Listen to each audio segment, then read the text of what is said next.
मी बागलाण तालुक्यामध्ये एका पेट्रोल पंपावर आलेलो आहे।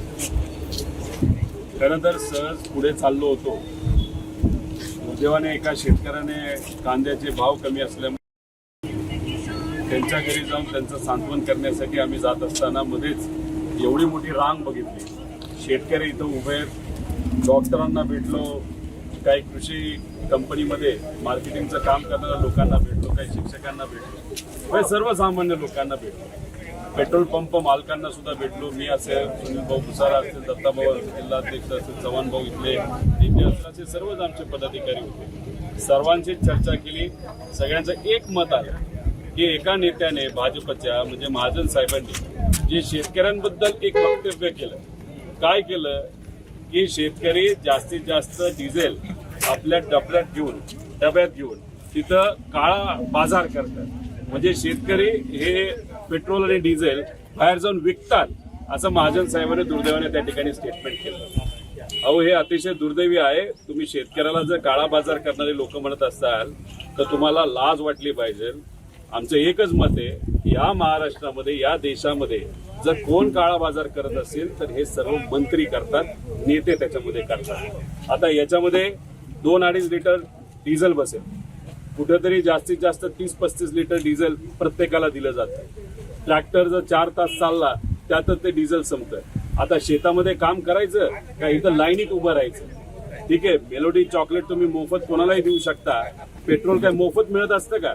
112 रुपयाला पेट्रोल चालू आहे, 100 रुपयाच्या आसपास कुठे डिझेल चालू आहे, आणि हा पैसा या कष्टाळू शेतकऱ्याला, कष्टकऱ्याला त्या ठिकाणी द्यावा लागतो, मगच त्यांना डिझेल आणि पेट्रोल मिळतं, कुणी फुकटात देत नसतं। आणि याच्यात असे तुम्ही वक्तव्य करता, या वक्तव्याचा आम्ही निषेध करतो। आणि हे जर बघितलं प्रामुख्याने डिझेल आणि पेट्रोल लोकांना कुठं कमी पडते तर हे सर्व उत्तर महाराष्ट्रामध्ये कमी पडते, खानदेश या भागामध्ये, त्याच्याचबरोबर मराठवाड्यामध्ये कमी पडते आणि विदर्भामध्ये कमी करते। म्हणजे कुठेतरी इलेक्शनच्या काळामध्ये तुम्ही टिमकी वाजवायची की मराठवाड्यांबद्दल आम्ही विचार करतो, त्यांच्या विकासाचा आम्ही विचार करतो, विदर्भाचा विचार करतो, आम्ही उत्तर महाराष्ट्राचा विचार करतो, आणि या भागामध्येच जर आज डिझेल आणि पेट्रोल कमी असेल आणि अशा पद्धतीने जर शेतकरी रांगा टाकत असतील, करत असतील, त्याला जबाबदार सरकार आहे ना, मायबाप जनताचा पालक आहे ना आमचा, या राज्याचा आणि या देशाचा। आणि मग कुठेतरी हे सरकार कमी पडल्यामुळेच आज या शेतकऱ्याला तिथं अडचण, कष्टकऱ्यांना अडचण, सामान्य लोकांना आज लाईनीत उभं राहावं लागतंय। खरंच दुर्दैवी गोष्ट आहे।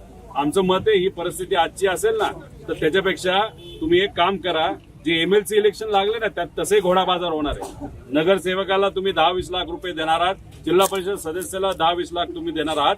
खरंच खर्च कमी करायचा असेल, घोडा बाजार कमी करायचा असेल तर इलेक्शन जरा बाजूला ठेवा आणि कांदा उत्पादक शेतकऱ्याची काय परिस्थिती आहे, सामान्य लोकांची काय परिस्थिती आहे, पेट्रोल डिझेलचे भाव वाढले त्यामुळे सामान्य लोकांना काय अडचण येते याच्याकडे थोडंसं त्या ठिकाणी लक्ष द्या। आणि जर नाही दिलं ना तर मला सांगायचंय मंत्र्यांना, हेच कॅन घेतील लोक आणि तुमच्या डोक्यात घालतील, अशी या राज्यामध्ये, देशामध्ये परिस्थिती आहे। त्यामुळे सामान्य लोकांना गृहीत धरू नका। आणि कदाचित आता पश्चिम महाराष्ट्रामध्ये सुद्धा पेट्रोल आणि डिझेलची कमतरता पुढच्या काही दिवसांमध्ये येण्याची शक्यता आहे। त्यामुळे लोकांना अंधारात ठेवू नका।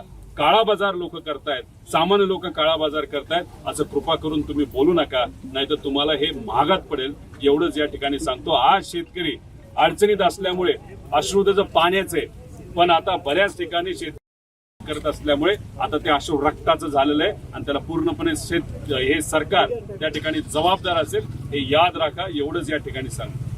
महाराष्ट्रातील ताज्या बातम्यांसाठी बघत रहा टाइम्स टुडे टीव्ही। सोबतच शेअर करा, सबस्क्राईब करा आणि बेल आयकॉन प्रेस करा।